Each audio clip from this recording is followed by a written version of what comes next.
আমাদের প্রিয় নেতা রাজ্যের মনোনীত প্রার্থী ডক্টর রেজামিন সাহেবকে 10,000 টাকার উপহার দিয়েছেন।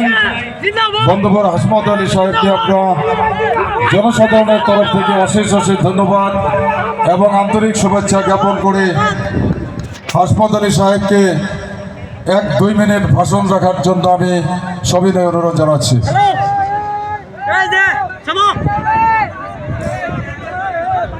হ্যালো, আসসালামু আলাইকুম। সর্বপ্রথমে আমাদের প্রাণপ্রিয় যে ভাষাটা বলছিল, মই দেখ হলাবো পারু জ্বলাবো পারু, এই কথাকার কোনে কইছিল? জুবিনদা, জয় জুবিনদা। যাই হোক, আমি অত বড় নেতা নয়, বক্তৃতা দিতে জানি না। আমি 2টি কথা বলবো। এই ডাক্তার রেজামিন স্যারের সাথে আমার প্র্যাকটিক্যাল যেটা ঘটনা ঘটছিল, আমি সেই কথাটাই বলবো। আর সেই ঘটনাটা আল্লাহ যদি বাঁচিয়ে রাখে সবার জীবনে, আল্লাহ না করুক, একদিনও হতে পারে। তখন আপনারা এই কথাটা চিন্তা করবেন। গত রোজার 3 দিন আগে, রোজার মাসের 3 দিন আগে আমার স্ত্রী তার জটিল রোগ, অপারেশন ছাড়া কোনো উপায় নাই। তখন আমি আমার স্ত্রীকে নিয়ে গেছি আমি সেই গোয়ালপাড়া হসপিটালে। যায়া আল্লাহ ইশারা তো আমাকে এনার হাতে নিয়ে ফেলাইলেন আল্লাহ তাআলা। আমি বললাম, স্যার এই কন্ডিশন। সে রুগী দেখলো সুগার 450, ব্লাড লেস, 2 দিন এনার হেফাজতে রাখিয়ে সুগার কমাইয়ে আমাকে অপারেশনের ডেট দিল এবং অপারেশন হলো।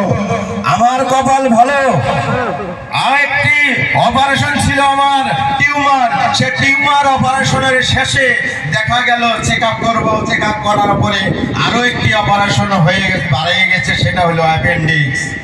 আমাকে বললো তাড়াতাড়ি আরো একটা ব্লাড নিয়ে আসো। অপারেশন 2টা, ব্লাড দিছি একটা। আমি সেই ব্লাডটা নিয়ে স্যারকে দিলাম। স্যার অপারেশনে সেই ব্লাডটা ফিডিং করে 3 ভাগের 1 ভাগ যাওয়া অবস্থায় সেই অ্যাপেন্ডিক্সটা ইনশাআল্লাহ অপারেশন করে নিয়ে রোগী নিয়ে বার করে নিয়ে আসলো। তার 2 দিন পরে আমি সংক্ষেপে বলতেছি সমূহ কথা, স্যারকে বললাম, স্যার আমি তো পয়সা নাই এত, আমি তো যে অবস্থায় আসছি আমার অপারেশনই ছিল না, তার মধ্যে অপারেশন একটা না 2টা। এখন আমার উপায় কি? বলে টাকা কত আছে ভাই? বললাম টোটাল টাকা আমার এখন আছে 30,000 টাকা। কম্পিউটারে বিল কত হয়েছে?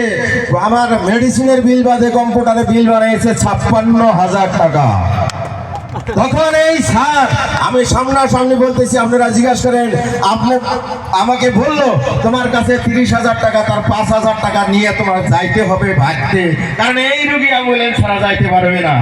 তুমি 25,000 টাকা পে করে তুমি রোগী নিয়ে অ্যাম্বুলেন্স নিয়ে ঘরে যাও। হয় না হয় আপনারা জিজ্ঞাসা করেন। তাই কয় ভাই, আল্লাহ চাহে, আল্লাহ না করুক, ইনশাআল্লাহ এই উপকারটা তো আমার হয়েছে। কোন এমএলএ মন্ত্রী আমাকে চাকরি দিবে? আমি তো মেট্রিকই পাস করি নাই। আমার ছেলেকে চাকরি দিবে? আমার ছেলেই নাই। আমি ওকে দিকে আড়াইয়ার সময় যে আমার 31,000 টাকা সেভ করছে, সেটার জন্য আমার হয় জমি বিয়ন করতে লাগতো, নাই বা ইন্টারেস্টের উপরে টাকা রাখতো। এটা কি আমার উপকার হয় নাই?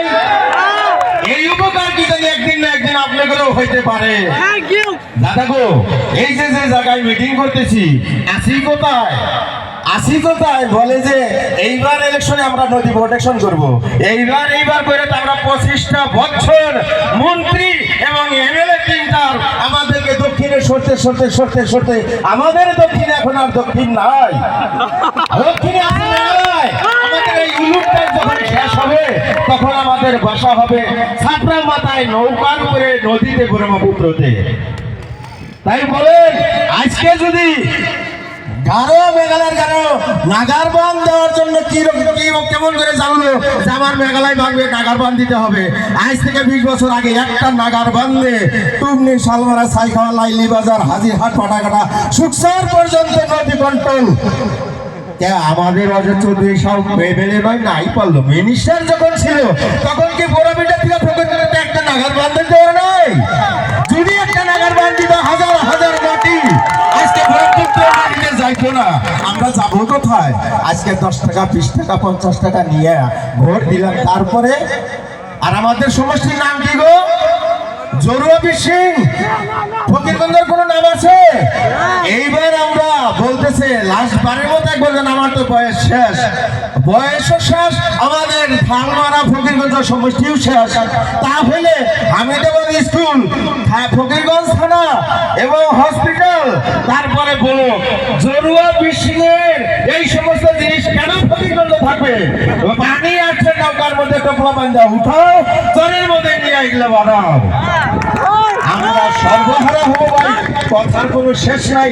সর্বশেষে আমি বলতেছি, আগামী 9 তারিখে সিরিয়াল 9-এর মধ্যে আমরা এই রেজা আমিন সাহেবকে সবাই একটা মূল্যবান ভোট, আমরা বলি আমার একটা ভোটে কি হবে না দাদা, একটা ভোটের অনেক মূল্য আছে, সেই অনেক মূল্যবান ভোটটা আমরা উপযুক্ত ব্যক্তিকে দিতে পারলে আমাদের জীবন ধন্য হবে। তাই আমি বলি, আমার সময় নাই, বহুত বক্তা আছে, তারা ভালোভাবে আপনাদেরকে বুঝিয়ে দিবে। সিরিয়াল হলো 9, আমাদের সমষ্টির নাম্বারও 9, আমাদের ইলেকশনও হলো 9। 9 তারিখে সবাই আমরা একত্রিত হয়ে একসাথে বলবো ইনকিলাব জিন্দাবাদ, রেজা আমিন জিন্দাবাদ, দেউলের ছবি জিন্দাবাদ।